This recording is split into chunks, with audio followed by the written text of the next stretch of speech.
Hi viewers, আজকে করে দেখাবো খুবই মজার আর তৈরি করতেও খুব সহজ পটেটো ওয়েজেস। পটেটো ওয়েজেস গুলো হয়তো আপনারা রেস্টুরেন্টে খেয়েছেন, আর সেই পটেটো ওয়েজটাই আজ তৈরি করে দেখাবো খুব সহজ এবং খুব অল্প সময়। তাহলে শুরু করি।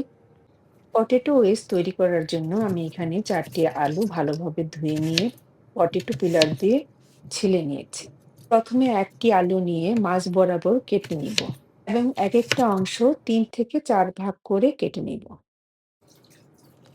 এবার একটি বাটিতে সবগুলো আলু নিয়ে ফ্রিজের ঠান্ডা পানি দিয়ে ২ থেকে ৩ বার ধুয়ে নিব এবং ফুটন্ত গরম পানিতে আলুগুলো দিয়ে দিব। দিব লবণ। ধরে ধরে ঠিক ৩ থেকে ৪ মিনিট সেদ্ধ করতে হবে, যেন ৫০% এর মতো সেদ্ধ হয়ে যায়। ৫০% এর মতো সেদ্ধ হওয়ার পর আলুগুলি উঠিয়ে একটি কিচেন টিস্যুর উপরে রেখে দেব। ভেতরের গরম ভাপে আলুগুলি আরো সেদ্ধ হয়ে যাবে। আলাদা একটি টিস্যু বা পাতলা কাপড় দিয়ে আলতোভাবে মুছে দিতে হবে, যেন আলগা পানিগুলি চলে যায়। আলুগুলি ছড়িয়ে দিতে হবে। আলুগুলি একই সাইজের কাটলে একই সময়ে সেদ্ধ হতে সাহায্য করবে। আলুগুলো ঠিক এরকম সেদ্ধ থাকবে। আলুর মধ্যে এখনো একটা কচকচে ভাব আছে। পটেটো ওয়েজের উপরের কোটিংটা তৈরি করার জন্য নিয়ে নিব 1/4 কাপ ময়দা। দিয়ে দিব 1 টেবিল চামচ লাল মরিচের গুঁড়া। দিয়ে দিব স্বাদ মতো লবণ।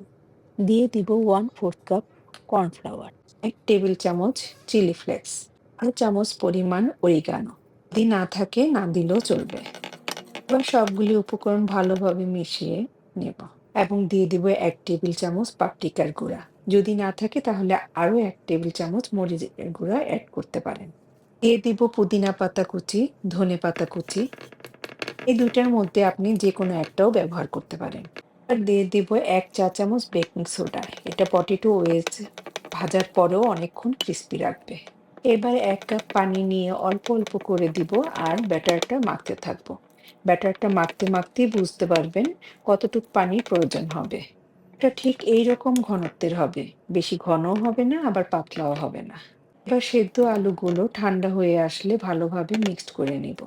আপনি যদি এই পটেটো ওয়েজে ফ্রোজেন করতে চান, তাহলে শুকনো উপকরণগুলোতে পানি না দিয়ে শুকনো অবস্থাতে একটি জিপলক বা বক্সে ভরে আলুগুলোর সাথে খুব ভালোভাবে মিক্সড করে ডিপ ফ্রিজে রেখে দিতে পারেন। পরবর্তীতে ডিপ ফ্রিজ থেকে বের করে ডিপ ফ্রাই করতে পারেন।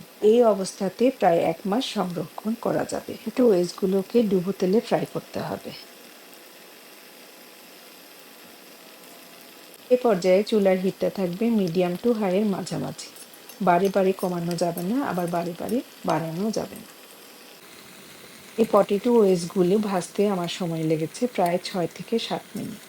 2 থেকে 3 বার নেড়ে দিতে হবে, যেন নিচে লেগে না যায়। আপনি আপনার পছন্দ মতো কালার হলেই নামিয়ে নেবেন। রেসিপিটা অবশ্যই বাসায় তৈরি করবেন এবং ফ্যামিলির সাথে শেয়ার করবেন। ভালো থাকুন, সুস্থ থাকুন। আল্লাহ হাফেজ।